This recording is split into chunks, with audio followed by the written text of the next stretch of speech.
They threw down a huge metal object that hit me in the head. I was also knocked down. The medical mask I was wearing at the time got pulled up over my eyes, so I was on the ground and blinded, and they started just attacking me from all sides.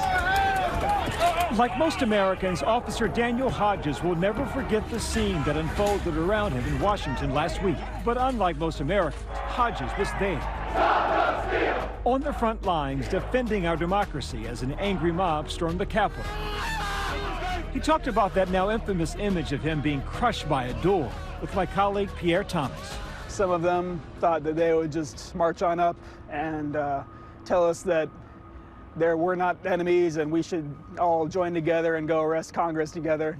And some of them were, conspiracy theorists that you hear about on the internet, just espousing every bizarre kind of theory that they could to try to get us to join their side. So they were trying to convince you as they hit you? Yeah, they were waving the thin blue line flag while they were assaulting us.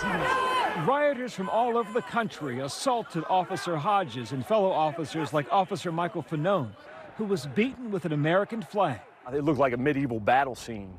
Some of the most brutal combat I've ever encountered.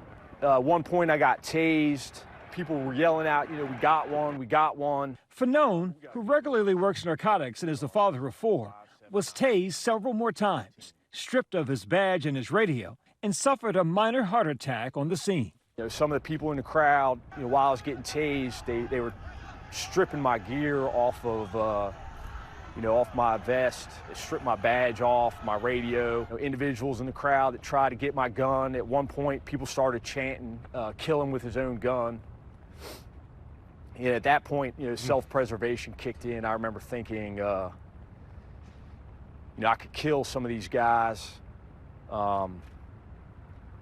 But that would give them the justification that they were looking for, I think, to kill me. He was practically foaming at the mouth. He was screaming and just grabbed my filter on my mask, started beating my head against the door frame and ripping it off as best he could.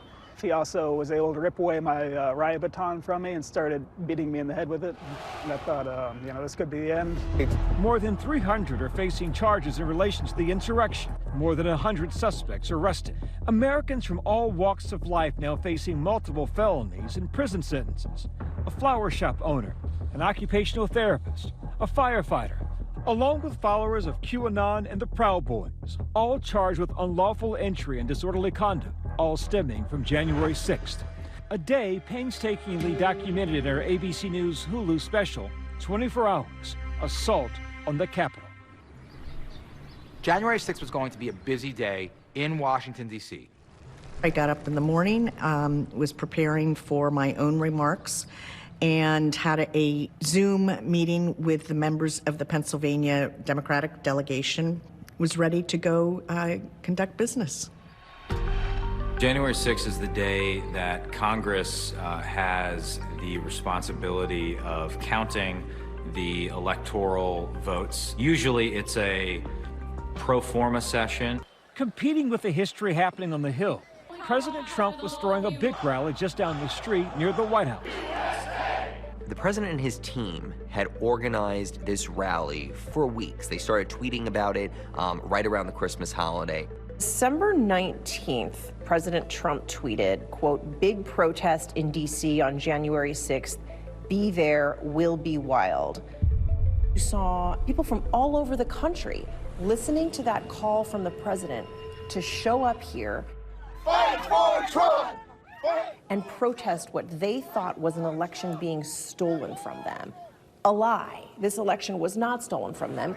The crowd assembling outside the White House swelled from hundreds to thousands to tens of thousands of people.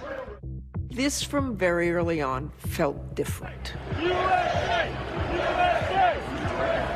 You just felt this negative energy as you approached that rally. Hang him in the streets! I want blood! Hang them all! The president took the stage just before noon and started repeating those familiar lies that the election was rigged. And then this. We're going to walk down anyone you want, but I think right here we're going to walk down to the Capitol. You'll never take back our country with weakness. you have to show strength and you have to be strong. We love you! We love you! The crowd was pretty jazzed up. Frankly, even before he finished, they started heading out and towards the Capitol. Stop the steal! Stop the steal! Coming for you! Madam Speaker! By 1 o'clock, just as the joint session is beginning inside the House chamber, crowds are breaking through barriers on the grounds outside, clashing with Capitol Police. Within the hour, rioters would break into the building itself. It's obvious to me that the Capitol Police weren't given the resources they needed to defuse that situation. Surely, someone in the chain of command screwed up royally. The truth is, law enforcement was not prepared for the violence that broke out. You didn't have the armed National Guard standing sentry in front of the Capitol, and you didn't see any of that kind of gear that you expect law enforcement to have at the ready. Do you have any doubt if they could have gotten to the members of Congress that they would have taken some of them hostage? Oh, I have no doubt. Today, the Washington Post reporting Vice President Pence was rushed from the Senate chamber just 1 minute before this group reached the second floor, only to be led away by Officer Eugene Goodman, who acted as a decoy. That scene playing out while Pence, his wife, and daughter were 100 feet away. One of the first people to reach Pence's desk, Japet Chansley, who calls himself the QAnon shaman. He's facing at least a half dozen charges, ranging from obstructing an official proceeding, Congress, to violent entry and disorderly conduct at the Capitol building. Today, prosecutors arguing Chansley should remain in custody after leaving a note on Pence's desk that read, "It's only a matter of time. Justice is coming." Standing next to Chansley in the Senate, this man, Dominic Pezzola from New York. He was arrested today, seen in that video smashing a window with a Capitol Police riot shield. Pezzola, who also goes by Spaz, appears to be a member of the Proud Boys. According to the FBI, Spaz and his group said anyone they got their hands on they would have killed, including House Speaker Nancy Pelosi and Vice President Mike Pence. This week, authorities made dozens of other arrests across the country, including the man seen carrying a Confederate flag inside the Capitol, the man wearing that Camp Auschwitz sweatshirt, a Texas real estate agent who took a private jet to the protest, and an Olympic gold medal swimmer. There are the people who just access the Capitol without authorization, basically a souped-up trespassing charge. And then there are the people who actually used force and violence. And they're the ones who are in much bigger trouble. People like Peter Stager of Arkansas, allegedly seen beating a police officer with a flagpole. And Robert Sanford, a retired firefighter from Pennsylvania, accused of hurling a fire extinguisher at police, striking 3 officers.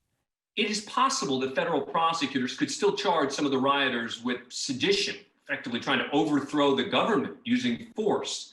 But I think it unlikely because that's a little more politically fraught than some of the other charges. Serious questions remain about why authorities were so ill-prepared.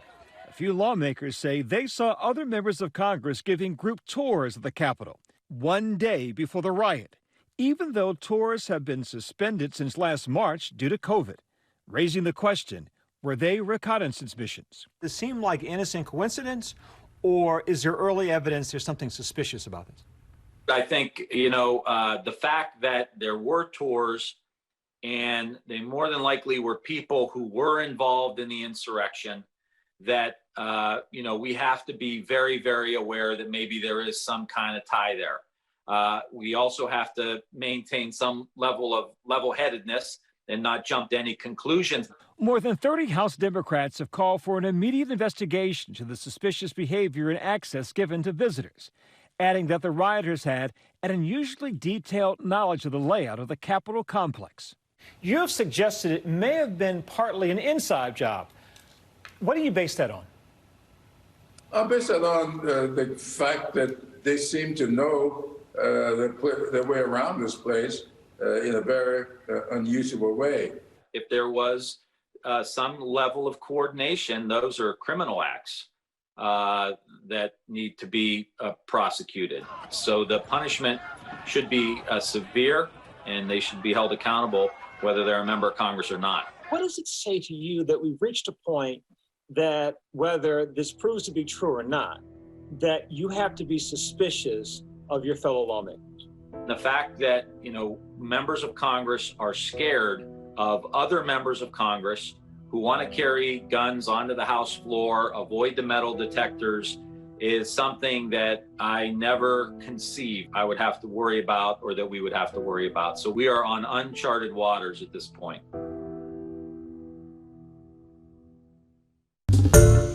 Hi everyone, George Stephanopoulos here. Thanks for checking out the ABC News YouTube channel. If you'd like to get more videos, show highlights, and watch live event coverage, click on the right over here to subscribe to our channel, and don't forget to download the ABC News app for breaking news alerts. Thanks for watching.